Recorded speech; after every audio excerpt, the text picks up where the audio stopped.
Jacobs bobbled it. A stop man for a gain of 1. The Skins will take their timeout right here, and we will have upcoming a 3rd down and 6.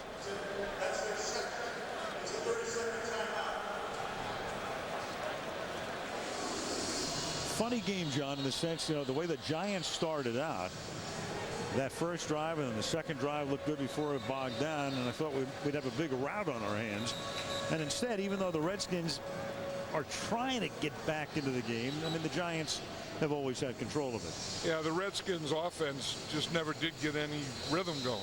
And if they could have gotten something going, maybe have to throw a little more on first down or some of those kinds of things, but they couldn't get anything going. I think their defense adjusted pretty well to the Giants offense, and I think they kind of slowed the run down a little. They couldn't handle Burris, but they handled the rest of the passing game. Now 3rd and 5. The Redskin defense compelled to stop Jacobs shy of the first down here, and look at him going sideways and close to a first down. And even before the measurement, Washington's going to have to take a timeout. Well, and the key word is there, they have to take the timeout. They couldn't afford to let any more time, and Ed Hockley's going to stop it anyway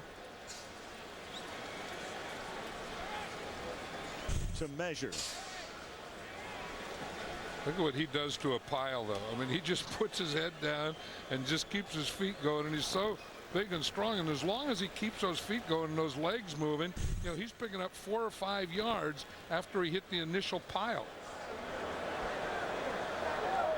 And they're going to be a couple of inches shy of the first down.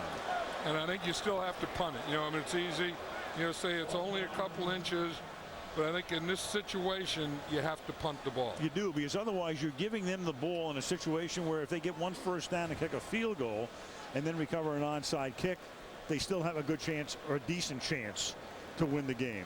This way, you don't afford them that opportunity and make them have 2 relatively long drives. I was going to say, I don't think the decision is final yet, though. I mean, it looks like they're...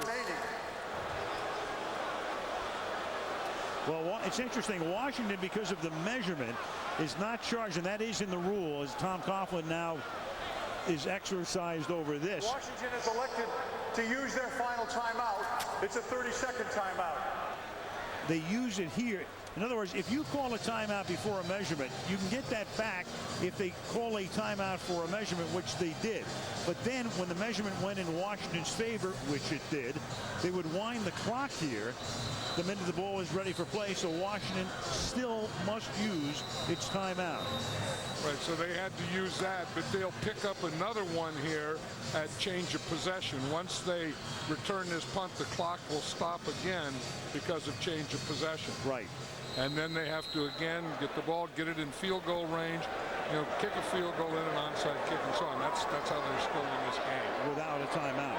Jeff Fiegels to punt.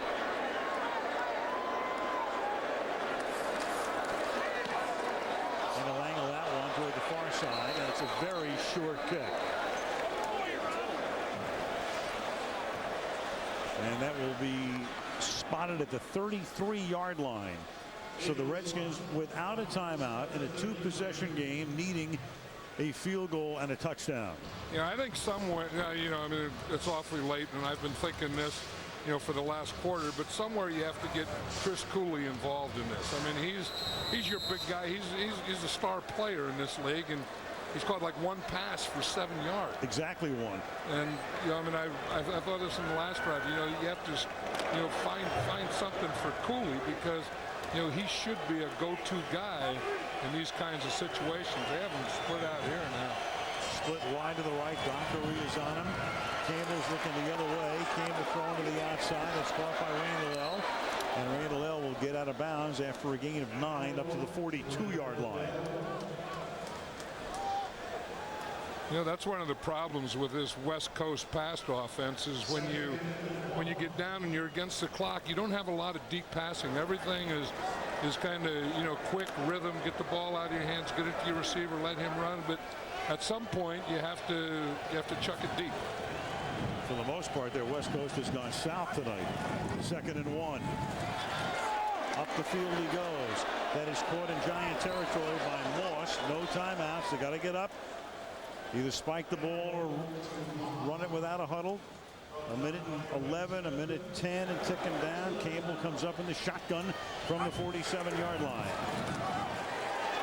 Over the middle again, and the Giants will give them all the 6 and 7 and 8-yard dink and dunks they want as Randall L. makes the catch at the 39-yard line with 54 seconds to play and ticking down. You not only have to get it deep or try and take a shot deep, but you have to get it to the outside. Campbell. Now he's going deep. Down the right sideline, and it's incomplete, intended for James Thrash, with Kevin Dockery with him step for step.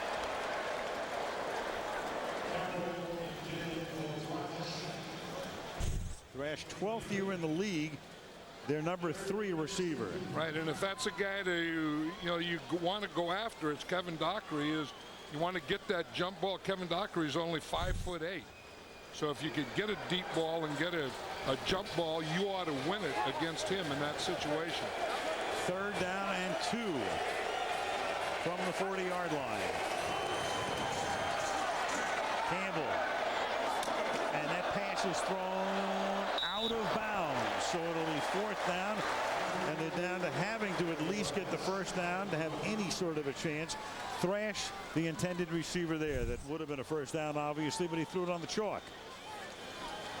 You see, Thrash was a little close to the sideline. I mean, part of that was Campbell throwing it too wide, and part of it was Thrash not giving his quarterback space to the sideline between where he's running the pattern and the boundary.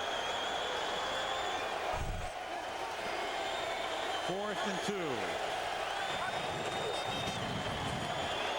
To the outside, and they can't get out of bounds. They get the 1st down, but that's worth about 4 cents. I think they have to kill the clock and kick a field goal. Absolutely. Randall L. makes the catch.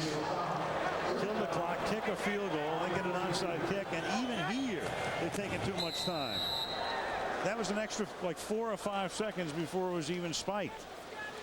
And they're not going to try the field goal. I think that's the play that you have to do, because it's really your only chance to win.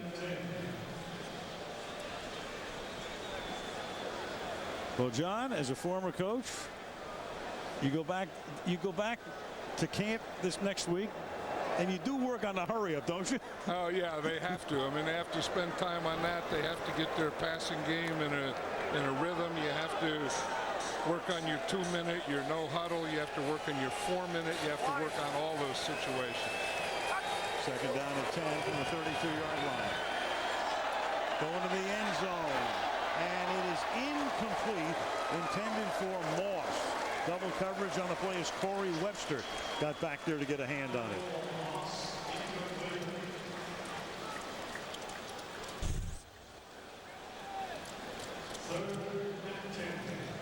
He had a shot there. If he throws it outside, if he throws it instead of bringing him back to the inside, if he throws it outside to the pylon, he could have had a shot at that. Well, the game is over, but we know a few of our friends are watching rather intently here. 9-point game, 7 seconds to play. Campbell, flag is thrown, and that is caught by Betts, and he'll get slung down at the 11. And if the penalty is on the Washington Redskins, that will be the end of the game. In the meantime, Matthias Kiwanuka is doubled over. Samuels held him and tackled him. However, the time expired. Therefore, the foul is not enforced. The game is not extended.